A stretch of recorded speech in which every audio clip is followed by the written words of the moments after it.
بسم الله الرحمن الرحيم لله ما في السماوات وما في الأرض لله ما في السماوات وما في الأرض لله ما في السماوات وما في الأرض وإن تبدوا ما في أنفسكم أو تخفوه يحاسبكم به الله فيغفر لمن يشاء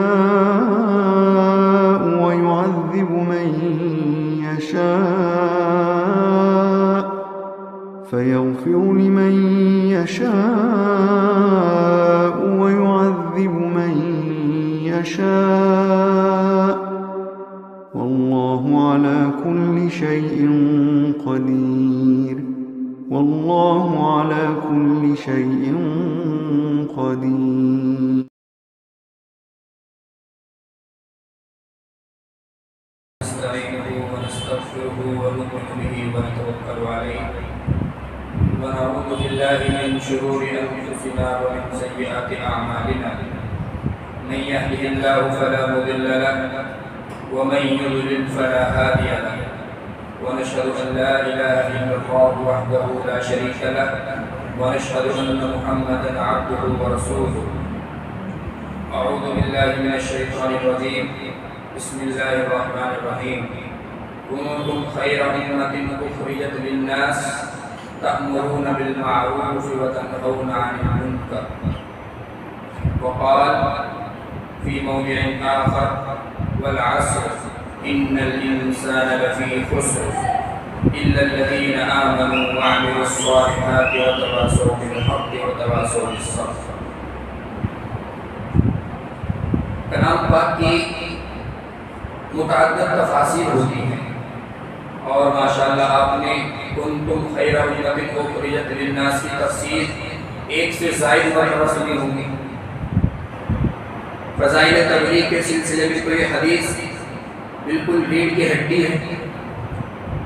کنتم خیر امۃ اخرجت للناس، جس میں اللہ تبارک و تعالیٰ نے ہم کو ہماری ذمہ داریاں دلائی ہے، ہم کو ہماری ذمہ داریاں دلائی ہے اور بتایا ہے کہ تمہاری بعثت کا جو مقصد ہے وہ کیا ہے. فلاح اور بہبود کی اگر ہے تو وہ کس کام میں؟ چنانچہ اللہ تبارک و تعالیٰ نے ارشاد فرمایا کنتم خیر امۃ اخرجت للناس، کہ تم سب سے بہترین امت ہو. اللہ تبارک و تعالیٰ نے فرمایا تم سب سے بہترین امت ہو، تم سے بہتر امت کوئی نہیں. اور ریزن کیا بیان کیا؟ تأمرون بالمعروف وتنہون عن المنکر، کہ آپ اچھی باتوں کا حکم کرتے ہو اور بری باتوں سے روکتے ہو. کیا معلوم ہوا؟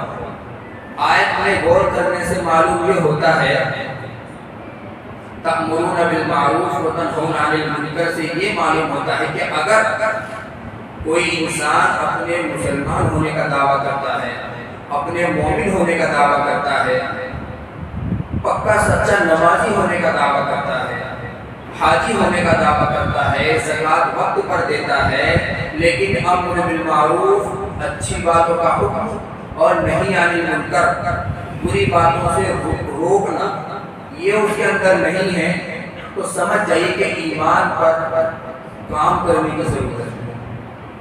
وہی اللہ تبارک و تعالیٰ نے ایک آیت میں مطلق ارشاد فرمایا والعصر، قسم ہے زمانے کی، ان الانسان لفی خسر، کہ تمام انسان خسارے میں ہیں. روئے زمین پر جتنے بھی افراد پیدا ہوئے، مسلمان نہیں کہا، غیر مسلم نہیں کہا، سب انسان خسارے میں ہیں. مگر پھر آگے استثناء کیا اللہ تبارک و تعالیٰ نے الا الذین آمنوا، تو خسارے سے نکلنے کے لیے سب سے پہلے کیا ضروری ہو؟ ایمان. سب انسان خسارے میں ہیں، خسارے سے اگر نکلنا ہے تو سب سے پہلے ایمان کی دولت سے سرفراز ہونا پڑے. یہ شرط اول ہے. اگر ایمان ہی نہیں ہے تو ان الانسان لفی خسر کے اندر ہے. تو ایمان کی دولت سے اللہ تبارک و تعالیٰ نے ہم کو سرساد فرمایا ہے. اللہ تبارک و تعالیٰ احسان ہے، اس کا کرم ہے، مگر خالی الا الذین آمنوا سے کام نہیں چلے گا۔ وعملوا الصالحات، نیک کام کیے ہوں، یہ ہے ایمان پر محنت۔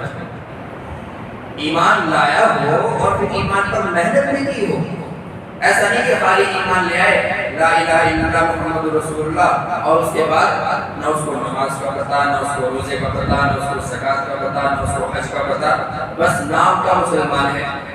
وہی جو مولانا فرما رہے تھے کہ آدھار کارڈ میں بس نام ہے مسلمان، باقی اس کے علاوہ کچھ نہیں پتا ہے۔ آپ کبھی کبھی گوشت کھا لیتے ہیں، یہ بھی پہچانے کہ مسلمان ہے، مگر ایمان پر محنت نہیں ہے۔ تو خسارے سے نکلنے کے لیے سب سے پہلے اللہ تبارک و تعالیٰ نے کہا اِلَّا الَّذِينَ آمَنُوا وَعَمِلُوا الصَّالِحَاتِ، ایمان لایا ہو پھر اس کے بعد ایمان پر محنت بھی کی ہو۔ ایمان پر محنت کی جتنی بھی شکلیں ہو سکتی ہیں، جس طرح سے بھی ہو سکتا ہے اس نے ایمان پر کام کیا ہو۔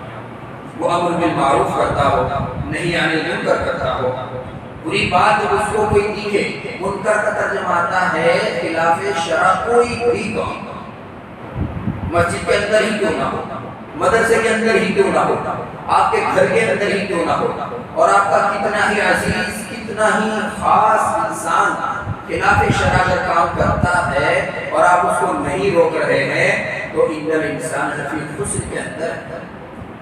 حضور صلی اللہ علیہ وسلم کی حدیث ہے من رأى منکم منکرا فلیغیرہ بیدہ فإن لم یستطع فبلسانہ فإن لم يستطع فبقلبه وذلك أضعف الإيمان۔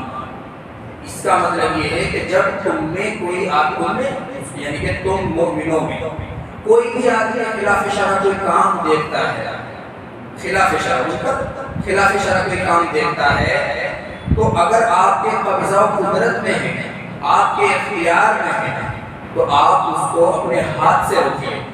اگر ہمارا کوئی عزیز ہے، ہماری اولاد ہے، یا ہمارا بیٹا ہے، بیٹی ہے، گھر کے ممبر میں سے کوئی ایسا ممبر ہے جس کو ہم ہاتھ سے روک سکتے ہیں، ہاتھ سے روکنے کا مطلب ہے اس پر ہمارا قبضہ ہونا، کنٹرول ہونا، یہ مطلب ہے ہاتھ سے روکنے کا۔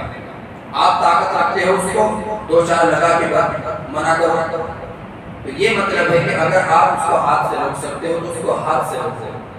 اور اگر کہیں کیفیت اور سچویشن ایسی ہے کہ آپ اس کو ہاتھ سے نہیں روک سکتے، مثال کے طور پہ آج کل ہر ایک انسان اپنے اندر ایک ایم پی ہے، ودھایک ہے، کوئی اس کو چھیڑ دے اس کو گوارا نہیں، کوئی اس کو ٹوک دے اس کو، یہ اس کے خون پہ آگ لگا دیتا ہے، اس نے ٹوک ہی کیوں کیا؟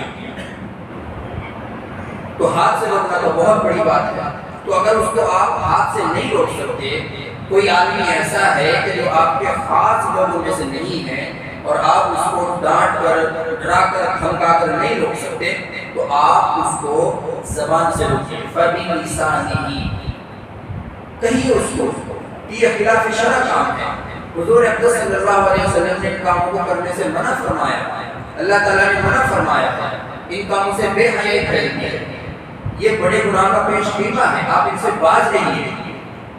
اور پھر اخیر کا درجہ ارشاد فرمایا کہ اگر یہاں تک بھی کوئی انسان نہ مانے فَبِقَلْبِهِ وَذَلِكَ أَضْعَفُ الْإِيمَانِ، تو اس کو اپنے دل سے تو کم سے کم برا سمجھ ہی لیں۔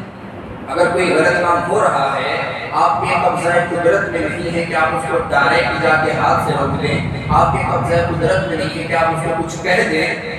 فار ایگزامپل پڑوس میں کوئی شادی ہو رہی ہے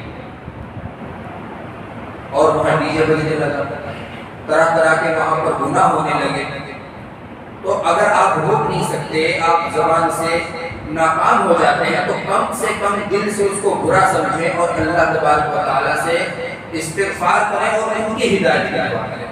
وَذَلِكَ أَضْعَفُ الْإِيمَانِ، اور یہ ایمان کا ادنا درجہ ہے، یعنی ایمان والا اگر کوئی ہے تو اس میں اتنی جرأت اور اتنی غیرت تو ہونی چاہیے کہ اس کو برا کام برا تو کم سے کم لگے۔ تو اگر برا کام برا بھی نہیں لگ رہا ہے، ان الانسان لفی خسر، تو خسارے والی زندگی گزارنا ہے، خالی ایمان لانے سے کام نہیں چلے گا۔ وعامل الصالحات پہ ہم تھے اور نیک کام کیے ہو، یعنی ایمان پر محنت بھی کی ہو، وتواصوا بالحق وتواصوا بالصبر، اور ایک دوسرے کو حق کی وصیت کرتے ہوں اور صبر کی ایک دوسرے کو تلقین کرتے ہوں۔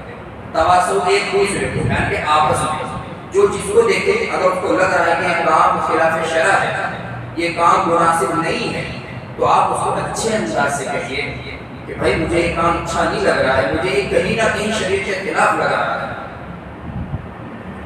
آج کل ہمارے بچے، ہمارے چھوٹے بھائی، ہماری چھوٹی چھوٹی بیٹیاں عجیب و غریب موبائل کی دنیا میں مگن ہیں، اور ہم خود ان کے اسٹیٹس دیکھتے ہیں، سین کرتے ہیں، اور ان کو ایک مرتبہ یہ کہنے کہ ہماری ہمت نہیں ہوتی کہ اگر آئندہ ایسا کیا تو مجھ سے برا کوئی نہیں ہوگا۔ عجیب طرح کی دنیا ہے۔ چھوٹے چھوٹے بچے ویڈیو لگاتے ہیں کہ بس چل رہے ہیں، اور بس چل رہے ہیں، وہ پیچھے گانا بج رہا ہے، بس یہ اور کچھ بھی نہیں۔ بتائیے کوئی بات کچھ لکھ نہیں رہا ہے، کچھ خاص میسج نہیں دے رہا ہے، بس وہ سونگ کی دنیا میں مگن ہے۔ تو ان سب کاموں سے سب سے پہلے حضور صلی اللہ علیہ وسلم کو یہی حکم ہوا تھا وَأَنذِرْ عَشِيرَتَكَ الْأَقْرَبِينَ، اپنے قریبی خاندان کے لوگوں کو اللہ کے عذاب سے بچاؤ۔ سب سے پہلے اللہ تبارک و تعالیٰ نے حضور صلی اللہ علیہ وسلم کو خود اپنی فیملی سے دیا تھا، اپنے کنبے سے دیا تھا۔ تو اگر برائی کا خاتمہ کرنا ہے، آپ چاہتے ہیں کہ ان الانسان لفی خسر کے دائرے سے باہر آتا الا الذین آمنوا وعملوا الصالحات وتواصوا بالحق وتواصوا بالصبر میں شامل ہو۔ کنتم خیر امۃ اخرجت للناس کا جو لقب اللہ تعالیٰ نے دیا ہے، یہ ہمارے اوپر کہیں نہ کہیں سچ ثابت ہو، ہمارے اوپر صادق آئے، تو سب سے پہلے آپ اپنے گھروں سے اس کی ابتدا کیجیے۔ اپنے گھروں میں دیکھیے کہ آپ کی بیٹی کیا کرتی ہے، آپ کا چھوٹا بیٹا کیا کرتا ہے، آپ کا بھائی کیا کر رہا ہے، آپ کی اہلیہ کیا کر رہی ہے۔ انشاءاللہ اگر یہاں سے باتیں شروع ہوگی تو اس کے قدرتی اثرات ہیں کہ جب آپ گھر سے باہر کسی کو دین کی دعوت دیں گے، گھر سے باہر کسی کو اللہ تبارک و تعالیٰ کے راستے کی طرف آنے کو کہیں گے، تو خود بخود اس کا دل کھینچا جائے گا۔ لیکن اللہ تبارک و تعالیٰ نے ساتھ ساتھ یہ تو کہا ہے کہ اچھائی کا حکم کرو، برے کاموں سے روکو، لیکن ساتھ ساتھ میں طریقہ بھی بتایا ہے۔ ایسا نہیں کہ کوئی ایک آدمی مسجد سے باہر بیٹھا ہے اور آپ کو اندازہ ہو کہ اس نے نماز نہیں پڑھی اور نمازی نکلنے اور آپ سب کے سامنے اس کو ڈانٹنا شروع کرنے کے بس یہی کام رہے گا، موبائل چلاتا رہے اور بس نہیں۔ جگہ جگہ پر اللہ تبارک و تعالیٰ نے اکرام المسلم کا خاص خیال رکھا ہے۔ چنانچہ اللہ تبارک و تعالیٰ کا ارشاد ہے ادعو الی سبیل ربک بالحکمۃ والموعظۃ الحسنہ، کہ اللہ کے راستے کی طرف بلائیے، ضرور بلائیے، لیکن ایسے طریقے سے بلائیے جو طریقہ اچھا ہو۔ یہ تو اپنا مسلمان بھائی ہے۔ اللہ تبارک و تعالیٰ نے تو موسیٰ اور ہارون علیہ السلام کو جو فرعون کے پاس بھیجنا چاہا تھا، ان کو بھی کیا کہا تھا رخصت کرتے وقت؟ قولا لہ قولا لینا لعلہ یتذکر او یخشی، کہ اس سے نرمی سے بات کرنا، اور نرمی سے بات کرنے کا فائدہ اور اثر خود اللہ تعالیٰ نے بتا دیا۔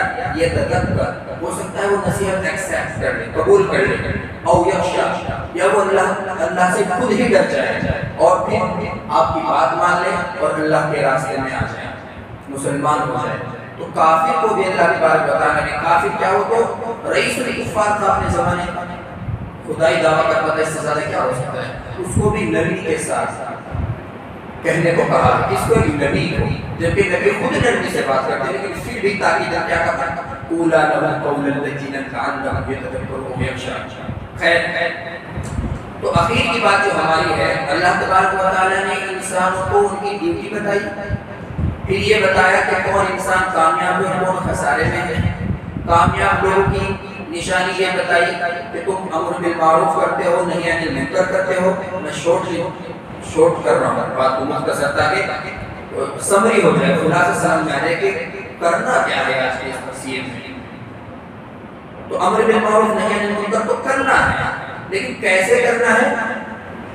والموعظۃ الحسنہ، اور نصیحت جو کرنی ہے وہ اچھی نصیحت کرنی ہے، نرمی کے ساتھ ان کو کہنا ہے اور اچھی نصیحت کرنی ہے۔ یہ جو حکمت کا لفظ ہے، اس کے معنی آتے ہیں مصلحت کے، یعنی مصلحت سے آپ ان کو سمجھائیے۔ ہمارے استاد محترم ایک چھوٹا سا واقعہ بیان کرتے تھے، مدرسے کے نوجوان فضلاء فارغ ہوتے ہیں تو نیا نیا جوش رہتا ہے، اب فارغ ہو کے گھر جا رہے تھے، راستے میں ایک مسجد آئی اور جمعے کا دن تھا، تو وہاں پر سوچا کہ بھئی جمعہ یہاں پہ ادا کر لیا جائے، اس کے بعد پھر سفر شروع کیا جائے۔ تو وہاں پہ وہ مسجد دوسرے لوگوں کی تھی، تو وہ ممبر پہ کھڑے ہو کر تقریر کر رہے تھے کہ وہ کافر ہیں، وہ کافر ہیں، اور یہ کافر اور وہ کافر۔ ابھی نیا نیا فارغ تھا، علم تو تھا، پڑھا ہوا تو تھا، لیکن چڑھا ہوا نہیں تھا، حکمت سے کام نہیں لیا، فوراً ٹوکا ٹاکی شروع کر دی۔ ہاں بھئی یہ کیوں ہو رہا ہے؟ دعا میں جہل کیوں ہو رہا ہے؟ کون کافر ہے کون نہیں، زیادہ دلیل دیجیے۔ انہوں نے پکڑ کے اتنی مرمت کی کہ ایمان تازہ ہو گیا۔ گھر گیا، گھر والے صاحب نے کہا کہ بھئی حالت کو صحیح معلوم نہیں ہو رہی، کیا بات ہے؟ پورا واقعہ بیان کیا کہ ایسی ایسی بات ہے، اور ایک ناگوار بات پیش آئی، اور میں نے امر بالمعروف کیا تھا، اور مجھے آپ حالت میں نہیں دیکھ سکتے ہیں، کیا ہے؟ تو والد صاحب نے کہا آپ واپس جاؤ، پڑھ کے آئے ہو پڑھ کے نہیں آئے، حکمت سیکھ کے آؤ، حکمت جس کو بولتے ہیں۔ علم کے ساتھ اگر حکمت ہوتی ہے تبھی عوام الناس کو فائدہ پہنچتا ہے۔ ابھی استاد صاحب کے پاس بھی ہم کو واقعہ بتایا، استاد محترم نے کہا کہ 1 سال یہیں اور رہو، اور پھر ان کو کتابوں کے علاوہ اخلاقیات کو ان کی محنت کی، پھر واپس لوٹ رہا تھا اسی راستے سے، پھر اسی مسجد میں گئے۔ اب امام صاحب تو جمعے کو خطبہ دینے سے پہلے تقریر کرتی ہیں، یہ پھر کھڑے امام صاحب تقریر فرما رہے تھے، ابھی ان کے سامنے جا کے بالکل بیٹھ گیا، خوب زور زور سے رونے لگا۔ اب اور جوش میں آ گئے کہ اس کے دل پر میری باتوں کا گہرا اثر ہو رہا ہے، اور زور زور سے یہ ہے یہ جائز اور وہ جائز نہیں، اور زور زور سے رونے لگا۔ خطبے سے پہلے نیت باندھنے سے پہلے امام صاحب نے کہا، خطیب صاحب نے کہا بیٹا ٹھیک ہو کہ حضرت بس پہلے آپ جمعہ پڑھا دیجیے، اس کے بعد انشاءاللہ بات کریں گے۔ جمعے سے فارغ ہو کہ ہاں بیٹا کیا بات ہے کہ حضرت بات سب کی سب ایسی محسوس ہو رہی تھی جیسے آسمان سے نازل ہو رہی ہو، کوئی بات مجھے ایسے نہیں لگی کہ آپ نے ایک بھی لفظ صحیح استعمال کیا ہو یا ایک بھی لفظ کم یوز کیا، بالکل جچے پورے الفاظ جیسا کہ اللہ تبارک و تعالیٰ اپنی زبان پر بول رہے ہیں۔ کہ اچھا ایسا ہے کہ حضرت بس آپ سے ایک درخواست ہے کہ ہاں بتاؤ کیا بات ہے کہ حضرت اگر آپ اپنی داڑھی کا ایک بال مجھے دے دیں تو میں روز محشر اللہ تبارک و تعالیٰ کے سامنے پیش کروں گا کہ ان بزرگوں کی مجھے صحبت حاصل ہے اور میری مغفرت کا ذریعہ بن جائے گا۔ انہوں نے ایک بال اپنی داڑھی سے نکال کے اس کو دے دیا کہ یہ لو بیٹا۔ اب اس نے اپنی حکمت استعمال کی، بدلہ لینا تھا نا، وہ جو بدلے کی آگ بھڑک رہی تھی، لوگوں سے مخاطب ہو کر کہنے لگا کہ ارے احمد کو دیکھتے نہیں ہو، حضرت کے بالوں میں وہ تاثیر ہے کہ اگر کسی کے پاس یہ موجود ہے تو اس کی مغفرت کے لیے کافی ہے۔ اب عوام الناس تو عوام الناس وہ تو اندھے مقلد ہوتے ہیں، جھپٹا مارنا شروع کر دو، ایک ایک بال موجودہ گاڑی کا، اور جب گاڑی کے بال ختم ہو گئے تو اس نے کہا کہ احمد کو خالی گاڑی کے بالوں کا ہی یہ حکم نہیں ہے، حضرت کے بدن کے ہر بال کا یہی حکم ہے، اور ان کی ایسی حالت کر دی کہ وہ پہچانی بھی نہیں سکتے۔ گھر گئے والد صاحب سے واقعہ بیان کیا، والد صاحب نے کہا ہاں اب حکمت سیکھ کے آیا۔ تو کہنے کا مطلب یہ کہ ہر جگہ ڈائریکٹ آپ منع نہیں کر سکتے۔ حکمت کے لیے علماء نے 4 شرطیں لکھی ہیں، نصیحت کے لیے کتنی شرطیں لکھی ہیں؟ 4 شرطیں ہوں گی تو ہی وہ نصیحت ہوگی، ورنہ تو وہ آپ کے دل کی بڑاس ہے یا کہنے کا طریقہ غلط ہے یا دوسرے کو ورگلانا ہے، دوسرے کو ٹھیٹ بنانا ہے اور اس کو اور ضدی بنانا ہے۔ کیا شرائط لکھی ہیں؟ سب سے پہلی شرط یہ کہ بات جو آپ کہہ رہے ہیں وہی صحیح ہوگی، کہ بات ہی صحیح ہوگی تو پھر نصیحت کہاں ہے؟ جو بات آپ کہہ رہے ہیں وہ بات صحیح ہوگی۔ نمبر 2 صحیح نیت سے کہی گئی، ایسے نہیں کہ پیچھے پیچھے کچھ لوگ آ رہے ہیں اور ان کو دکھانے کے لیے آپ کہہ رہے ہیں کہ بھائی نماز پڑھا کرو، اسی میں نجات ہے، اور مقصد کیا ہے وہ پیچھے والے لوگ سن کے آپ کو اچھا سا داعی سمجھنے لگے۔ نیت نہیں صحیح، تو بات صحیح ہو، نیت صحیح ہو، اور تیسرے نمبر پر آتا ہے کہ کہنے کا انداز بھی صحیح ہو، کہنے کا انداز صحیح ہو. ایسے نہیں کہ کوئی بیٹھا ہے ہاں پڑھنے نماز مجھے پتا تھا، تو پڑھتا ہی نہیں. اب 10 آدمی وہاں بیٹھے ہیں اس کے پاس، فجر میں کہا تھا آیا مسجد، ظہر میں کہا تھا آیا مسجد، بنے پھرتے ہیں مسلمان. یہ ہے مسلمانی کی شکل. آپ اس طرح کے الفاظ یوز کریں گے تو خدا نہ خواستہ نماز سے اسلام سے اگر وہ متنفر ہو گیا تو اس کا وبال آپ کے ذمہ ہوگا. تو اچھے انداز سے کہیے. چوتھی شرط ہے کہ اس بات کہنے کا ٹائم بھی صحیح ہو. ٹائم دیکھنا چاہیے کہ کس ٹائم پہ کس موقع پر ہم بات کر رہے ہیں. اب ایک آدمی کچھ کر رہا ہے، بہت زیادہ بیزی ہے، بہت زیادہ پسینے سے شراب ہو رہے ہیں، اور آپ اس کو جا کے کہیں کہ بھائی 1 مہینے کے لیے چلے گا کیا؟ اب جو بھی اس کے ہاتھ میں ہوگا وہی مانگے گا. ایسی سچویشن بھی دیکھنی چاہیے کہ کس انداز سے کس موقع پر ہم کو بات کرنی چاہیے. اگر آپ کو لگے کہ انسان صحیح ہے، کمفرٹیبل ہے، اپنے گھر پر موجود ہے، صحیح سلامت ہے، سب سے پہلے جا کر اس کی حالت معلوم کریں. بھائی آپ خیریت سے ہیں، گھر پہ سب ٹھیک ہے. یہ اس لیے پوچھا جاتا ہے تاکہ اگلے کا مزاج معلوم ہو. اب جیسے ہی اس کا مزاج آپ کو معلوم ہو گیا کہ اب یہ صحیح ہے، تب اس کو آپ نصیحت کرو، تب اس کو آپ دین کی دعوت دو. تو یہ 4 چیزیں ہیں، ان کا خیال ہر ایک مبلغ کو بھی رکھنا چاہیے، ہر ایک داعی کو رکھنا چاہیے، ہر ایک نصیحت کرنے والے کو بھی رکھنا چاہیے. اگر یہ 4 چیزیں مفقود ہیں تو وہ نصیحت نہیں رہتی، پھر وہ فتنہ بن جاتی ہے. بات اچھے انداز سے کہیں تو دلوں پر اثر کرتی ہے.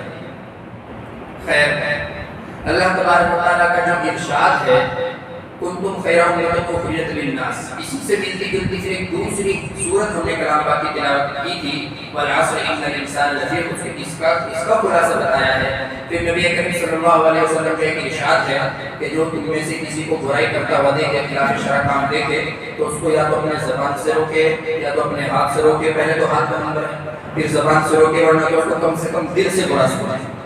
ٹھیک. تو یہ خلاصہ ہے ایمان کا کہ امر بالمعروف اور نہی عن المنکر کرنا ہے، اور پھر کہ کیسے کرنا ہے. سب سے اخیر میں کیا بات رہی کہ کیسے کرنا ہے، اچھے انداز سے کرنا ہے. اس کے لیے وہ جو 4 چیزیں تھیں ان کو مربوط خاطر رکھیں، انشاءاللہ بہت فائدہ ہوگا. اور ہم سب کو سب سے پہلے نصیحت جو ہے اپنے گھروں سے شروع کرنی چاہیے. انشاءاللہ اگر ہمارے گھروں میں دین ہوگا تو جب ہمارے گھروں پر کوئی انگلی اٹھانے والا نہیں رہے گا تب مجبوراً انسان کو دوسرے کی اچھی اور بری بات ماننی پڑتی ہے. اور اگر آپ کے گھر میں کمزوری ہے تو سامنے والا انسان کہہ دیتا ہے گھر کی تو خیر خبر لے لے، کیا ہو رہا ہے پتہ ہے کچھ. خیر، اللہ تبارک و تعالیٰ سے دعا ہے کہ اللہ تبارک و تعالیٰ دین کی صحیح سمجھ بخشے اور کہنے سننے سے زیادہ کرنے کی توفیق عطا فرمائے. وما علینا الا البلاغ. اللهم صل على سيدنا ومولانا محمد وبارك وسلم. ربنا آتنا في الدنيا حسنة وفي الآخرة حسنة وقنا عذاب النار. ربنا أدخلنا الجنة مع الأبرار يا عزيز يا غفار. لا إله إلا أنت سبحانك إني كنت من الظالمين. لا إله إلا أنت سبحانك إني كنت من الظالمين. یا اللہ ہمارے صغیرہ کبیرہ تمام گناہوں کو معاف فرما، آگے کے لیے بچنے کی توفیق اور ہدایت نصیب فرما. یا اللہ حاضرین میں سے جو لوگ بھی پریشان ہیں سبوں کی پریشانی کو دور فرما. یا اللہ جو ان کی جائز تمنائیں ہیں، جائز مرادیں ہیں، سبوں کو پورا فرما. کاروبار میں جو رکاوٹیں ہیں ان کو ختم فرما. یا اللہ دین کی صحیح سمجھ عطا فرما. یا اللہ جہاں جہاں مسلمانوں پر ظلم و فساد ہو رہے ہیں، یا اللہ ہماری کوتاہیوں کا نتیجہ ہے، یا اللہ ہمیں معاف فرما کر مسلمانوں پر رحم فرما، ان پر کرم فرما، خیر کا معاملہ فرما. اللہ ہمارے مدارس مکاتب خانقاہوں کی تبلیغی جماعتوں کی حفاظت فرما. اللہ ہمارے اپنے سب سے دعا کو نبی اکرم صلی اللہ علیہ وسلم کے صدقے سے فیض میں قبول فرما. سبحان ربی رب العزت عما یصفون، وسلام علی المرسلین والحمد للہ رب العالمین.